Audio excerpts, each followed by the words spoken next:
इस लेक्चर में हम सल्तनत काल में जो तुर्कान चहलगानी था उस पर चर्चा करेंगे और ये मीन्स का टॉपिक है। मीन्स में अधिकतर परीक्षाओं में पूछा जाता है। ये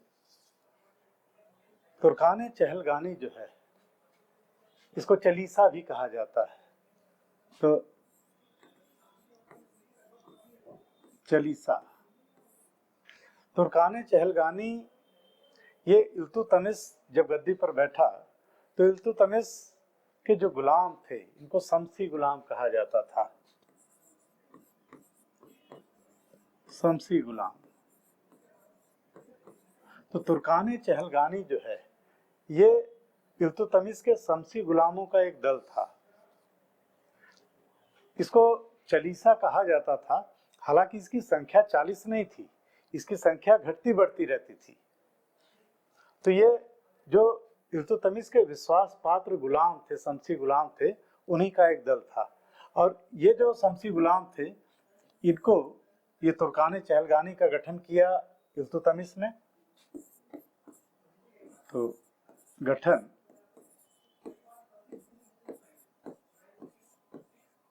इल्तुतमिश ने किया और ये तुर्कान चहलगानी के जो सदस्य होते थे इनको साम्राज्य के जो महत्वपूर्ण पद होते थे उन पर नियुक्त किया जाता था।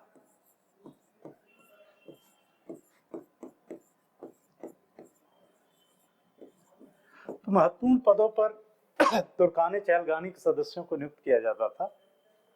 इसका गठन इल्तुतमिश ने इसलिए किया था कि इल्तुतमिश समय अभी सल्तनत मजबूत हो रही थी, धीरे धीरे अभी सल्तनत स्थापित हुई थी। तो इसलिए जरूरी था कि अपने विश्वास पात्रों को महत्वपूर्ण पदों पर नियुक्त किया जाए ताकि वो सल्तनत की मजबूती में अपना योगदान दें। तुर्कान चहलगानी के जो सदस्य हैं ये इल्तुतमिश के काल में तो ये बहुत वफादार बने रहे और इनके सहयोग से इल्तुतमिश ने सल्तनत को मजबूती भी प्रदान की। लेकिन इल्तुतमिश के मृत्यु के बाद ये नृप निर्माता की भूमिका में आ गए। ये राजा बनाने लगे और इल्तुतमिश के उत्तराधिकारियों के प्रति इन्होंने वफादारी उतनी नहीं दिखाई जैसी कि इल्तुतमिश के प्रति दिखाई थी। अब तुर्कान चहलगानी के जो सदस्य थे वो इल्तुतमिश के बाद ये चाहते थे कि कोई कठपुतली शासक बने या कोई कमजोर शासक बने ताकि ये लोग अपनी मनमानी कर सकें। तो इल्तुतमिश के बाद जब रजिया शासक बनी तो रजिया के खिलाफ तुर्कान चहलगानी के सदस्यों ने षड्यंत्र किया और इस षड्यंत्र में सबसे बड़ी जो भूमिका निभाई वो निजामुद्दीन जुनैदी ने निभाई। ये इल्तुतमिश का वजीर था। तो इल्तुतमिश का वजीर है निजामुद्दीन जुनैदी। तो इसने षड्यंत्र किया रजिया के खिलाफ। हालांकि रजिया ने इस षड्यंत्र को असफल कर दिया और रजिया शासक बनने में सफल रही। लेकिन तुर्कान चहलगानी के जो सदस्य थे जब रजिया का पतन हो गया और शासक बना बहराम शाह, तो बहराम शाह के समय इन्होंने अपनी स्थिति मजबूत करने के लिए तुर्कान चहलगानी ने ही बहराम शाह को गद्दी पर बिठाया था। तो तुर्कान चहलगानी ने अपने में से ही एक पद बनाया, एक नया पद बनाया, नायब ए ममलकत। तो नायब ए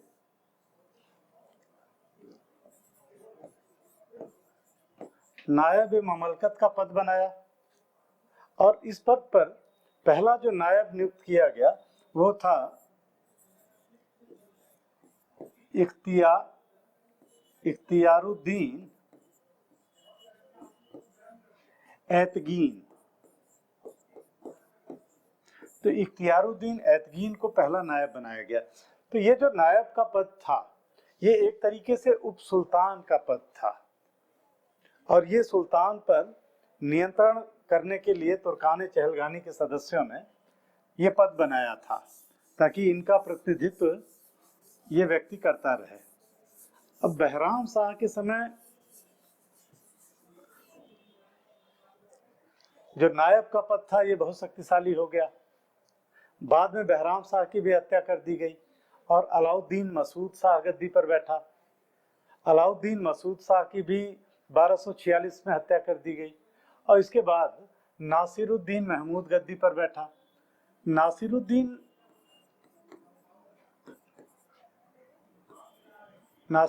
महमूद के समय इसका नायब था बलबन। ये 40 गुलामों का जो दल था तुर्कान चहलगानी इसी का सदस्य था और ये नासिरुद्दीन महमूद का नायब बना। इसके समय जो नायब का पद था वो अपने चरम पर पहुंच गया, पीक पर पहुंच गया और बलबन लगभग सुल्तान की सारी शक्तियों का उपयोग करता था। नासिरुद्दीन महमूद एक तरीके से शासक तो था लेकिन ये गौण था, महत्वपूर्ण हो गया पूरे साम्राज्य में बलबन। अब सारी शक्तियों का उपभोग बलबन कर रहा है, तो अब तुर्कान चहलगानी बहुत शक्तिशाली हो गया। लेकिन 1265 में नासिरुद्दीन महमूद जो है इसकी मृत्यु हो गई और इसकी मृत्यु के बाद बलबन शासक बना। अब जब बलबन स्वयं सुल्तान बना तो इसके सामने सबसे बड़ी चुनौती यही थी कि किस प्रकार तुर्कान चहलगानी की शक्ति को कम किया जाए, क्योंकि ये खुद ही तुर्कान चहलगानी का एक सदस्य रह चुका था और इसको पता था कि तुर्कान चहलगानी के जो सदस्य हैं वो इसको पूरी तरीके से शक्ति का इस्तेमाल नहीं करने देंगे,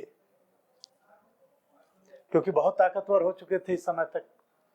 तो बलबन ने ये निर्णय लिया कि तुर्कान चहलगानी की शक्तियों को कमजोर कर दिया जाए या इनका उन्मूलन कर दिया जाए। तो इसके लिए बलबन ने तुर्कान चहलगानी के सदस्यों का उन्मूलन करने के लिए धीमी और शांत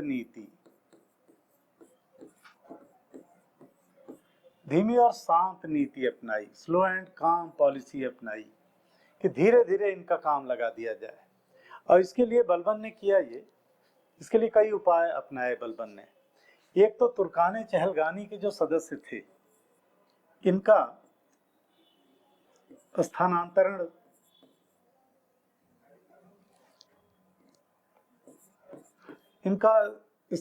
करता रहा एक स्थान से दूसरे स्थान पर जल्दी, ताकि एक स्थान पर इनके हित विकसित न होने पाए, तो जल्दी ट्रांसफर करने लगा।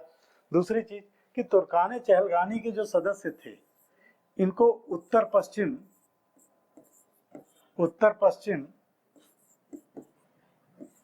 सीमांत जो था वहां नियुक्त किया, यानी इन लोगों को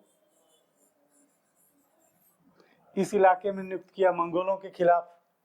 तो अब खुद ही इनके जान के लाले पड़ गए, तो षड्यंत्र कहां से करेंगे, तो उत्तर पश्चिम में नियुक्त किया तुर्कान चहलगानी के सदस्यों को।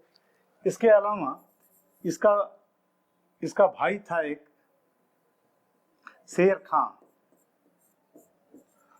खां को जहर दे दिया, तो शेर खां को जहर दे के मार दिया गया। इसके अलावा बलबन ने जो तुर्कान चहलगानी के सदस्य थे, जो प्रमुख अधिकारी थे, जो प्रमुख मंत्री थे, इनके पैरेलल एक नौकरशाही खड़ी कर दी। तो तुर्कान चहलगानी के सदस्यों के समानांतर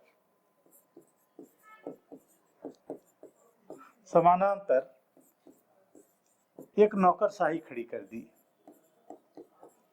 नए लोगों को अधिकारी बनाया, चेक एंड बैलेंस, कि इनके समानांतर कुछ वफादार ऐसे लोग हों जो बलबन का सपोर्ट करें।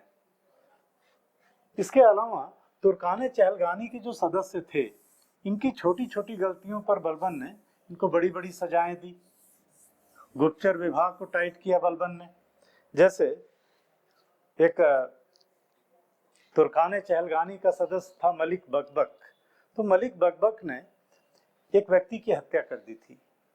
बलबन ने इसको 100 कोड़े लगवाए सरेआम और फिर जिस व्यक्ति की हत्या की थी उसकी पत्नी को सौंप दिया गया। तो मलिक बकबक बहुत सारा धन देके बच तो गया, लेकिन इतना पिटवा दिया था बलबन ने कि इसकी मृत्यु हो गई।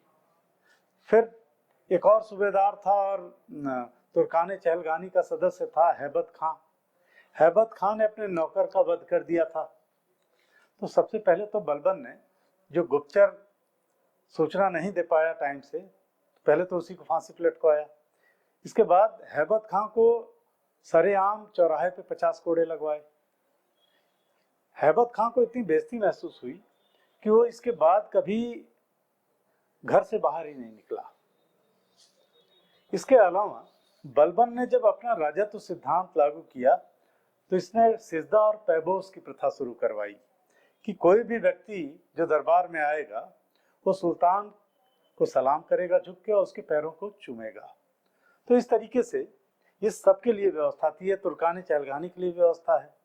तो इस तरीके से धीरे धीरे बलबन ने धीमी और शांत नीति अपनाकर तुर्कान चहलगानी जो है इसकी शक्तियों का उन्मूलन कर दिया और एक बार फिर से सुल्तान की पद प्रतिष्ठा को कायम कर दिया। तो ये बलबन का, जो बलबन के समय तुर्कान चहलगानी का उन्मूलन किया गया, तो ये तुर्कान चहलगानी के बारे में हमने आज चर्चा की।